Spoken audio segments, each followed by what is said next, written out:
If you look on intra-ethnic violence, right, it is a simple fact that the likelihood of a white person becoming a victim of a black person is higher than the other way around. And even I can feel myself, right, by saying something that is objectively true, I have this queasy feeling that even stating something that is correct, that what am I doing here? Right? Am I exposing? Am I racist? Am I saying this because I have some subconscious motive I'm not aware of? And I think the same if we want to shift a little bit gears also to the UK. Do you think this also played a role in the rape, torture, and grooming gangs? That even though the evidence was in front of the authorities' eyes, that they couldn't speak to it because they said no. Like, in truth, we must not forget that even though these Pakistani rape gangs do horrible things, at the end of the day, they are victims because the perpetrator can only and always be, as you said, the white Christian male or the white Christian majority population. So connecting this to the Gen Z point, I think it's very important. The reason the myth of the blank slate is actually breaking down in a dangerous way is because of the camera phone. It's the same reason that the narrative around Iriana's murder was unsustainable for the left, because we had footage of him saying, I got that white girl, inventing that she had called him the N-word, exploiting racial tensions as a form of self-defense, and killing her for no conceivable reason. And this was a very clear crime that fits a pattern in America where, despite being a minority of the population, black men commit the overwhelming number of murders, both per capita and in absolute terms. Black women have a higher rate of murder than white men. That is absurd. And the fact that you feel uncomfortable about saying that, I recognize it, because there has been the sword of Damocles held over our head of cancellations for noticing facts for decades now. Yeah. But it's also, and I think this is something that is rooted in perhaps a place of compassion, just saying it makes you pessimistic about the solutions. Now, I would say that you don't have any solution without recognizing the truth and by maintaining a polite fiction. Like, I don't know why this is the case. I don't know why rates of fatherlessness in the black community are so high across countries. I don't know why rates of violence are so high. I know it is a problem and that it needs to be addressed within those communities, but you don't address it by denying facts first. And the reason the blank slate is breaking down badly is because it's breaking down into two camps, especially among Zoomers. This is why lots more Zoomers are trending right-wing, especially young men. They are seeing these videos time after time of black crime, of open ethnic contempt displayed on social media. For example, when a Sikh illegal immigrant did an illegal U-turn in Florida and killed a family of 3, before it was revealed that family of 3 were Haitians and we thought they were white Americans, Indians around the world raised $1 million for his bail. They made videos with their faces to it saying it was just a mistake, he should be allowed to stay in the country. And they were gloating about the deaths of white pedophiles and white nationalists. They were bestowing like seething ethnic rage against white people as a collective. And so we realize now that there are peoples who hold historical ethnic grudges against us when really, me and you, we just sort of take people as we meet them. We can befriend people of any skin color, right? Most people around the world don't think like that. The other way it's breaking down is largely among left-wing activists. Liberal women still believe in the blank slate. They still believe that literally everyone can live in an egalitarian utopia and we can all hold hands and we can be, as Marx once said, herdsmen in the morning, hunters by the evening, fishermen by nighttime, and lecture as to our heart's content. But there are lots of ethnic minorities who exploit this unilateral bleeding heart liberalism for ethnic in-group interest. And they just see things as us and theirs. And Black America, it really does believe that. You've seen this in the aftermath of Charlie Kirk, where they're just inventing quotes depicting him as a Confederate racist. And they are now walking up and spitting on the vigils, celebrating about his death, gloating and saying racism means that he is justified in being killed. And they see America, white and black America, as an us v them. And you cannot have a country like that. Yeah. That is not all, of course. Ben Carson doesn't think that way, but exceptions do not disprove rules, sadly. And there is a lot of ethnic tension building in our respective countries. And the same thing is, of course, as you mentioned, in the UK with the grooming gangs.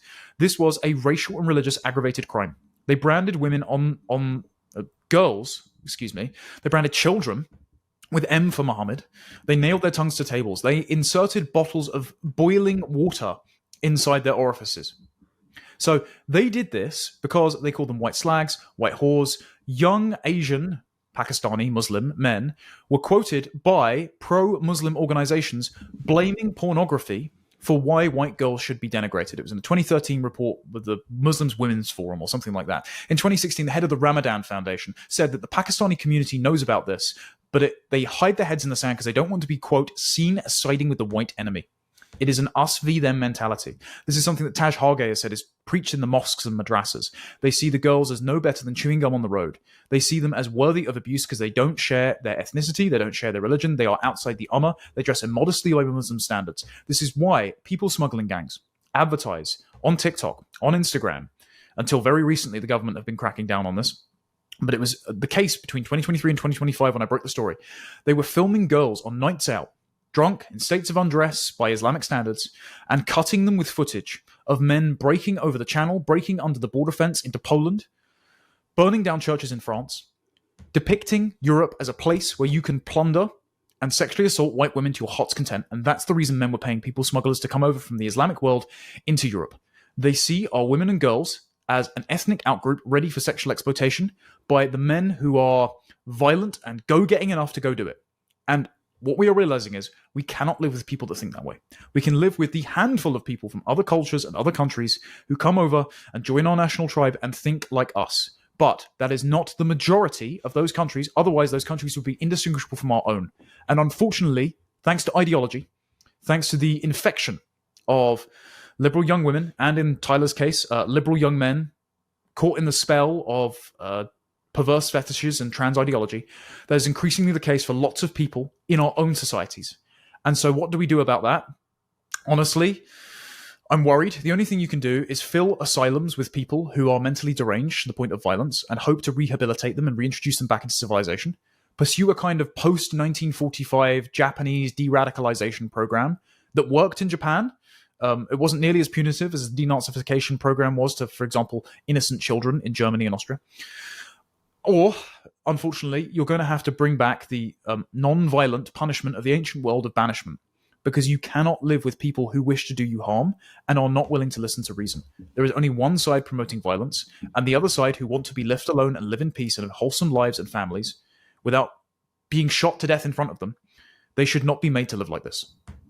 But there is another, you mentioned the cognitive dissonance, and I only know the polls for Germany and Austria, but maybe you can enlighten us whether it's similar in the UK. Now, particularly in urban areas, the demographic that votes most regularly for left-wing, liberal, pro-open borders, pro-migration parties are single women under the age of 30. But every other poll shows when you ask these women, so do they feel safe? Do they feel safe when they go out at night? Do they feel that they can go home, unmolested? In Austria, I know the exact number, 75% say no. So what's this kind of cognitive dissonance? You mentioned the blank slate, but I think this might dovetail nicely with this issue. What is it with particularly young women that at the same time that they say, I feel less safe, this is not how it was before, I'm afraid of becoming a victim of sexual violence, but yet then they always vote for the parties that make this more and not less likely. How can we explain this? What's going on there? The polling says that half of young women in London feel unsafe going out during the day or night. And at the same time, there is still a plurality of young women who are not only voting for the Labour Party, but they're voting for the Green Party or Jeremy Corbyn's new Islamist left alliance, Jezbollah, as it has been nicknamed. Yeah. I know this is very much the case, of course, in Germany, where young women are the most likely to be sexually assaulted, especially by the growing number of foreign men from parts of the world where sexual assault isn't even a crime. Like in Britain, it's Afghanistan and Eritrea that lead the rapey migrant league tables. None of those men ever need to be here. Every single life ruined by a sexual assault is a consequence of government policy. They should be expelled effective immediately. But in Germany, young women voted 25 points more than the average for Die Linke, literally the Communist Party. Precisely. Whereas, young men only voted 4 points more than average for the AfD. And the AfD are remarkably moderate despite the demonization they receive. Right? So I am quite pessimistic. I think what has happened here is, and I don't wish to be disparaging, again, it's not all women. You've met my wife and she's lovely. She doesn't think like this. However, there is a large number of women, and I think this is part of the reason they stay single, is because they have not got wholesome relationships with men in their lives. Mm. They don't understand sexual difference. They believe in the blank slate. They think that actually all of the problems of inequality and violence are a result of prejudice, which is driving people to commit these crimes. Zoe Williams wrote this in The Guardian, actually. She said that the protests outside of a migrant hotel in Epping, after the Ethiopian who had arrived in the country 8 days earlier had attempted to sexually assault a 14-year-old, of which he has now been convicted. It's that migrants only commit crime because these protests had happened. Bear in mind the sexual assault happened before the protests. The protests happened as a direct result of the sexual assault, but they believe, yet again, that assimilation is only prevented by you noticing differences between people. So it's against separate realities, right? Yes.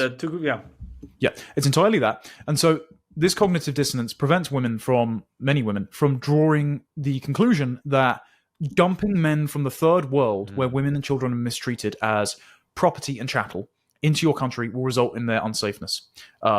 They don't draw it, and it's because many women extend compassion, which should be reserved for babies and toddlers at the stage in their lives where they would be having them, to grown men, who have a higher propensity for violence than the men in their own countries.